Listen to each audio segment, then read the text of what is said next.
The fact Ukraine had an election at all in the middle of a conflict was an accomplishment. Whether it will help the government end the crisis is another question. The conflict is full of mixed signals, a ceasefire that appears real only in name. Russian troops have pulled back, but Russian support of the rebels hasn't. The presidents of Russia and Ukraine meet. President Putin meets with EU leaders, and talks on a gas deal before the winter offer hope of a lessening of tensions. Will the election's outcome change anything? What should the EU and the rest of the West be doing now?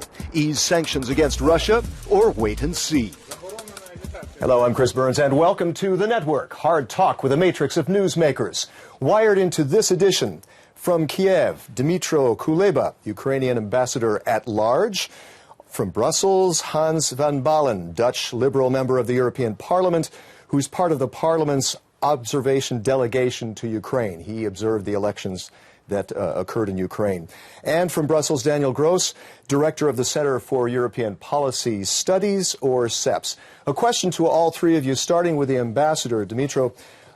These election results, in which pro-European parties came out on top, do they justify more government pressure on the rebels, or perhaps an olive branch?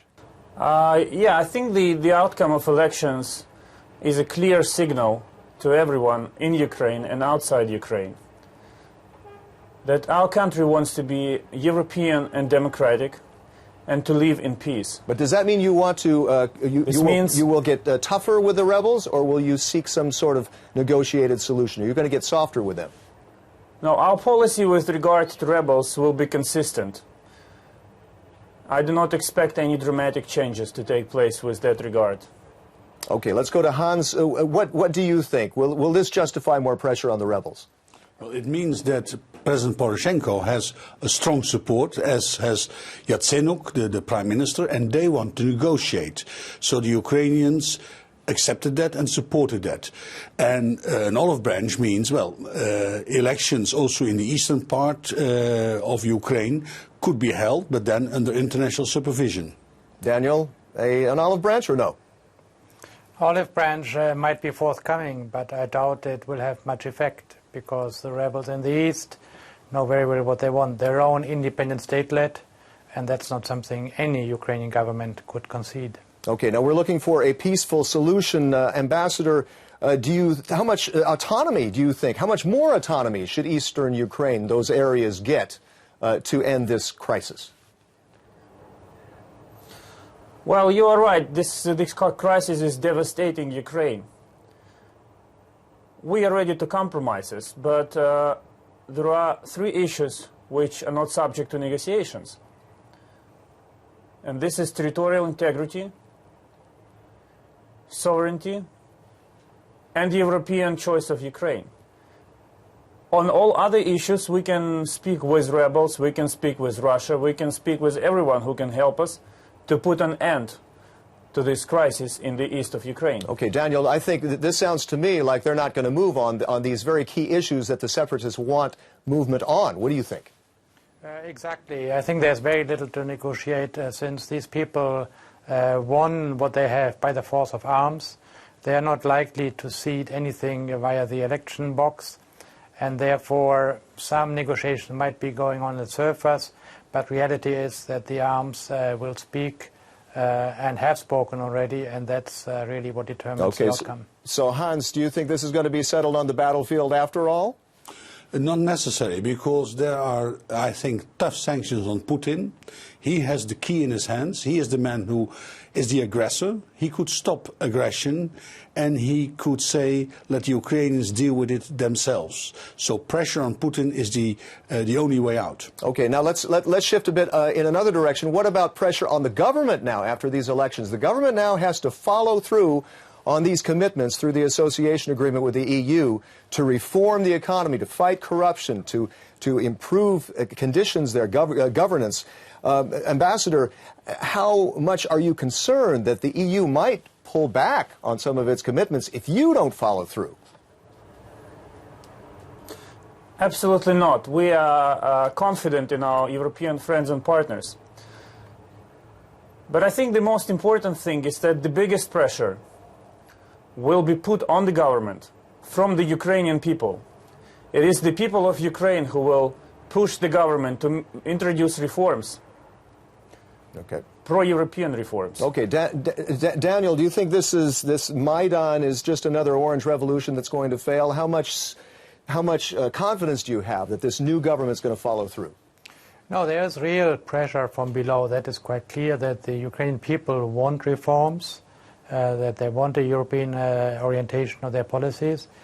Unfortunately, we have seen in many countries in southeastern Europe that that's what people want, but that's not always what they get.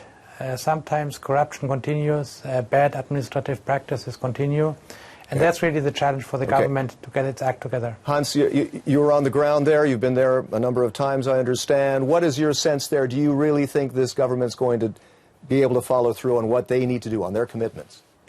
I'm sure, and also because the people demand this.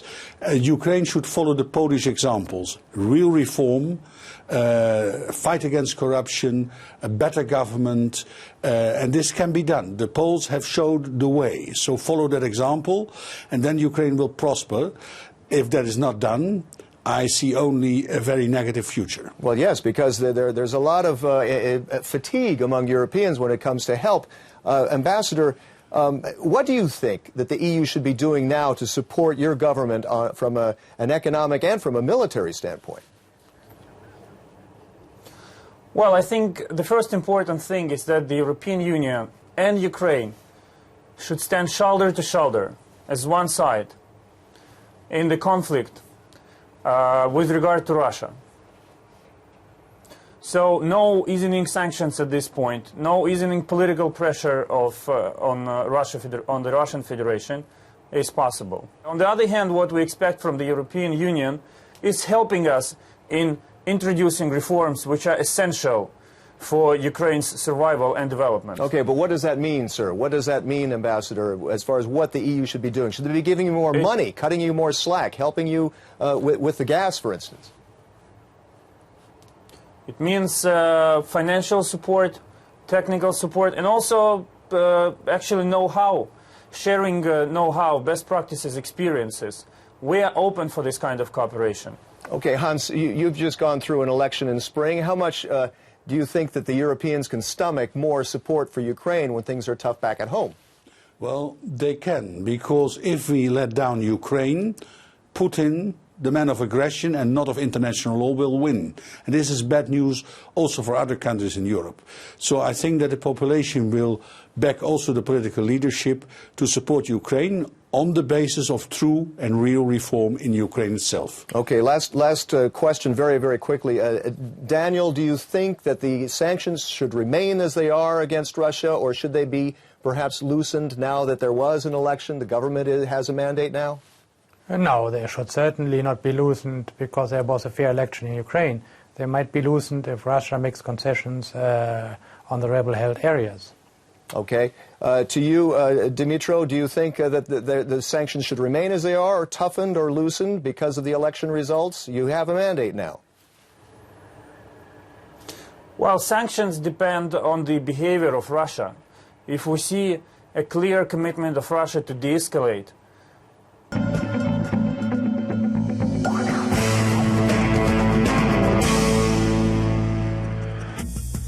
the fact Ukraine had an election at all in the middle of a conflict was an accomplishment. Whether it will help the government end the crisis is another question. The conflict is full of mixed signals. A ceasefire that appears real only in name. Russian troops have pulled back, but Russian support of the rebels hasn't. The presidents of Russia and Ukraine meet. President Putin meets with EU leaders, and talks on a gas deal before the winter offer hope of a lessening of tensions. Will the election's outcome change anything? What should the EU and the rest of the West be doing now? Ease sanctions against Russia, or wait and see? Hello, I'm Chris Burns, and welcome to The Network, hard talk with a matrix of newsmakers. Wired into this edition from Kiev, Dmytro Kuleba, Ukrainian ambassador at large. From Brussels, Hans van Balen, Dutch Liberal member of the European Parliament, who's part of the Parliament's observation delegation to Ukraine. He observed the elections that occurred in Ukraine. And from Brussels, Daniel Gross, director of the Center for